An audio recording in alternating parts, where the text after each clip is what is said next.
सभी को नमस्कार और कैसे हैं आप। आज की इस वीडियो में मैं बात करने वाला हूं जापान में हाकेन गाइशा के बारे में, जो कि बहुत कम ही लोगों को मैंने देखा जो यूट्यूब पे इसके बारे में बात करते हैं। और ये एक मेरा पर्सनल एक्सपीरियंस है जो कि मैं आपके साथ में शेयर करने वाला हूं इस वीडियो के थ्रू।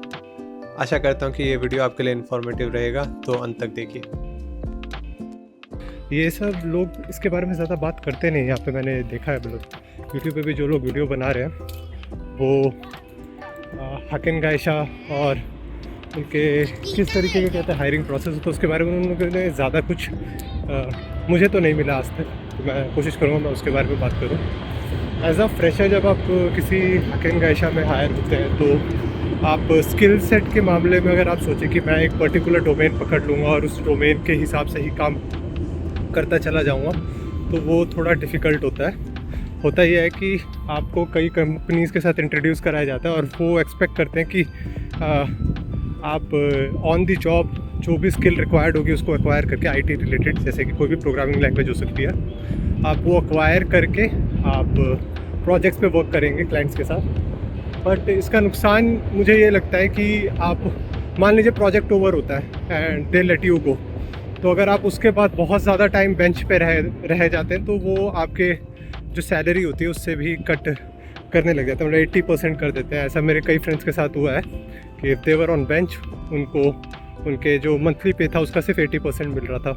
तो अगर आप सोचते हैं कि मैं एक पर्टिकुलर स्किल वाले जॉब ही करता रहूँगा, तो हाँ, एक एज अ हाकेन एम्प्लॉई आपको वो एक डिसएडवांटेज होगा कि आप किसी भी पर्टिकुलर फील्ड में मास्टरी नहीं अचीव कर पाएंगे और उसकी वजह से हाँ, कैरियर ग्रोथ भी हैम्पर होती है। मतलब आप जॉब स्विच करने की कोशिश करेंगे तो वहाँ पे थोड़ा आपको प्रॉब्लम हो सकता है कि वहाँ पे आपसे पूछेंगे आपको कितने ईयर्स का एक्सपीरियंस है किसी पर्टिकुलर फील्ड में, और आपके पास बोलने के लिए बहुत लंबा टाइम पीरियड होगा नहीं, क्योंकि आपको प्रोजेक्ट्स के अकॉर्डिंगली आपको चेंज करना पड़ता है। तो एक ये इशू है और लोग इसके बारे में ज़्यादा बात नहीं करते हैं। और मान लीजिए जैसे आपने इंडिया से जॉब अप्लाई की है और बहुत सारी हाकेन कंपनीज़ है, नाम नहीं लेना चाहूँगा, लोगों को ज़्यादातर को पता ही है, जो लोग ट्राई करते रहते हैं जापान की जॉब, इधर डोमेन की बहुत पॉपुलर कंपनीज़ हैं, वो यही करती हैं। इनिशियली आपको कहीं पे भी भेजा जा सकता है जापान में, तो अगर आपको मतलब अपने चांसेस बढ़ाने हैं तो ये कहना होगा कि आप जापान में कहीं पे भी वर्क करने के लिए रेडी हैं। यूजुअली लोग सोचते हैं टोक्यो ओसाका के आसपास ही मिले, क्योंकि वहाँ पे कम्युनिटीज़ हैं, कोबे के आसपास मिले।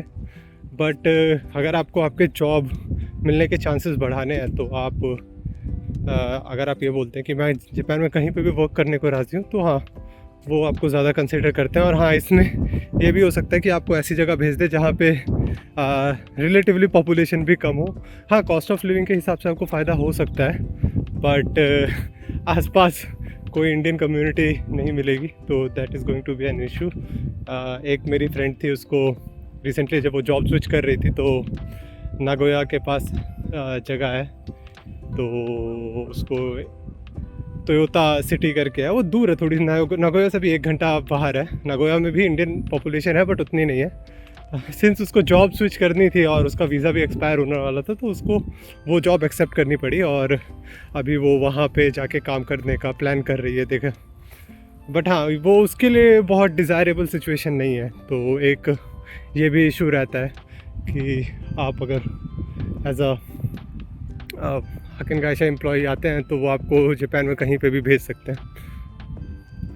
सस्टेनेबल नहीं लगता ये चीज़ मुझे। बाकी जिसको जापान में वर्क करने में इंटरेस्ट है वो बिल्कुल ट्राई कर सकता है ऐसी कंपनीज़ में वर्क करने के लिए। वर्क आवर्स की बात करें तो जो वर्क आवर्स होता है, स्टैंडर्ड वर्क आवर्स है 9 आवर्स का, सुबह 9 से 6 का, 1 घंटा ब्रेक, यूजुअली 12 से 1 होता है, और ओके 12 से 1 होता है। बट आप ऐसे सोचिए, जो ऑफ़र लेटर आपको हाकेन गाइशा से मिलता है ना, उसमें यूजुअली ओवर टाइम मेंशन्ड होता है।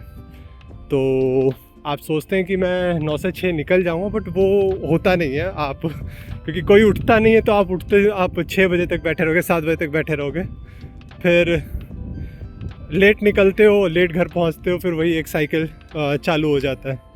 और 9 to 6 आप मतलब ये मान के चलो, अगर हाकेन या ऐसी कंपनी में हो किसी, तो 9 to 6 तो नहीं होने वाला।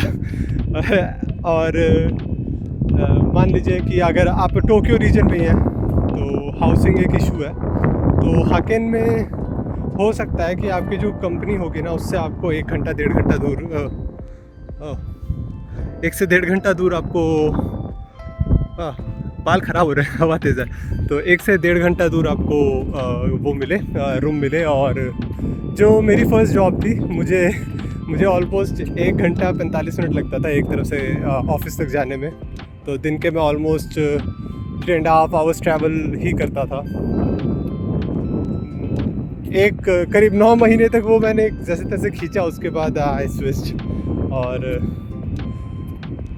वर्क लाइफ बैलेंस थोड़ा दिक्कत है उधर। मैं तो ट्राइपॉड लेके आया था, सोचा रिकॉर्ड करूँगा, बट अब वॉक ही करने लग गया और सोचा चलते चलते रिकॉर्ड कर लूँ जितना मतलब हो सके। ये कुछ चीज़ें थी जो मुझे लगा लोग इसके बारे में बात नहीं करते, तो मैंने बोला। और अगर आपके पास क्वेश्चंस है तो आप इस वीडियो पे कमेंट कर सकते हैं, मैं कोशिश करूँ आपके क्वेश्चंस का आंसर करने के लिए, और मिलते रहेंगे आगे की वीडियोस में। Thank you.